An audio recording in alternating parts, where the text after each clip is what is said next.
حضرت سیدنا عطا رحمۃ اللہ تعالی علیہ اپنے والد سے روایت کرتے ہیں کہ ایک مرتبہ زمانے کے مشہور تابعی بزرگ حضرت سیدنا ابو مسلم خولانی قدس سرہ الربانی کی زوجہ محترمہ رحمۃ اللہ تعالی علیہ نے آپ رحمۃ اللہ تعالی علیہ سے کہا، ہمارے پاس آٹا بالکل ختم ہو گیا ہے اور کھانے کے لیے کچھ بھی نہیں۔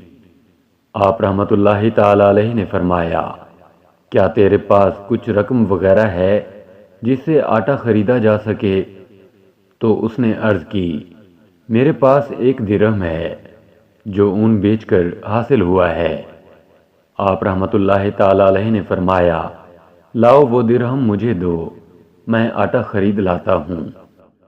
چنانچہ آپ رحمۃ اللہ تعالی علیہ 1 درہم اور تھیلا لے کر بازار کی طرف گئے۔ جب دکان سے آٹا خریدنا چاہا تو اچانک ایک فقیر آ گیا اور اس نے کہا، اے ابو مسلم خولانی، یہ درہم مجھ پر صدقہ کر دو۔ آپ رحمۃ اللہ تعالی علیہ وہاں سے پلٹے اور دوسری دکان پر پہنچے۔ جیسے ہی آپ نے آٹا خریدنا چاہا، دوبارہ وہی فقیر آ گیا اور کہنے لگا، اے ابو مسلم خولانی، میں بہت مجبور ہوں، یہ درہم مجھ پر صدقہ کر دو۔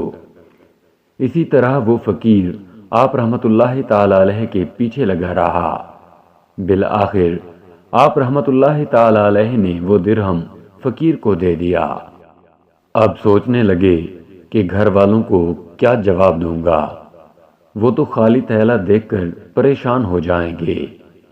چنانچہ آپ رحمۃ اللہ تعالی علیہ ایک بڑھئی کی دکان پر گئے اور وہاں سے تھیلے میں لکڑی کا برادہ اور مٹی بھری اور گھر کی طرف چل دیے۔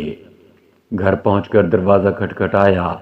جیسے ہی دروازہ کھلا، آپ رحمۃ اللہ تعالی علیہ نے وہ تھیلا گھر والوں کے حوالے کیا اور آپ رحمۃ اللہ تعالی علیہ گھر میں داخل ہوئے بغیر ہی واپس پلٹ گئے۔ آپ رحمۃ اللہ تعالی علیہ پریشان تھے کہ جب تھیلا کھولا جائے گا تو اس میں سے مٹی اور برادہ نکلے گا، اور گھر والے آٹا نہ ملنے کی وجہ سے بہت پریشان ہوں گے۔ اسی خوف و پریشانی کی وجہ سے آپ رحمۃ اللہ تعالی علیہ سارا دن گھر نہ گئے۔ جب آپ رحمۃ اللہ تعالی علیہ کی زوجہ محترمہ رحمۃ اللہ تعالی علیہ نے تھیلا کھولا تو وہ نہایت ہی عمدہ آٹے سے بھرا ہوا تھا۔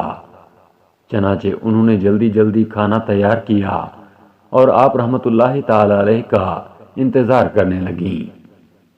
جب آپ رحمۃ اللہ تعالی علیہ رات گئے چپکے سے گھر میں داخل ہوئے تو آپ رحمۃ اللہ تعالی علیہ کی زوجہ محترمہ فوراً آپ کے لیے بہترین قسم کی روٹیاں لے کر آئی۔ آپ رحمۃ اللہ تعالی علیہ روٹیاں دیکھ کر حیران ہوئے اور پوچھا، یہ روٹیاں کہاں سے آئیں؟ آپ رحمۃ اللہ تعالی علیہ کی زوجہ محترمہ نے کہا، یہ اسی آٹے کی روٹیاں ہیں جسے آپ رحمۃ اللہ تعالی علیہ لے کر آئے تھے۔ یہ سن کر آپ رحمۃ اللہ تعالی علیہ رونے لگے اور اللہ عز و جل کا شکر ادا کیا کہ اس نے لاج رکھ لی اور مٹی کو عمدہ آٹے میں تبدیل کر دیا۔ اللہ عز و جل کی ان پر رحمت ہو اور ان کے صدقے ہماری مغفرت ہو، آمین، بجاہ نبی الامین صلی اللہ تعالی علیہ وآلہ وسلم۔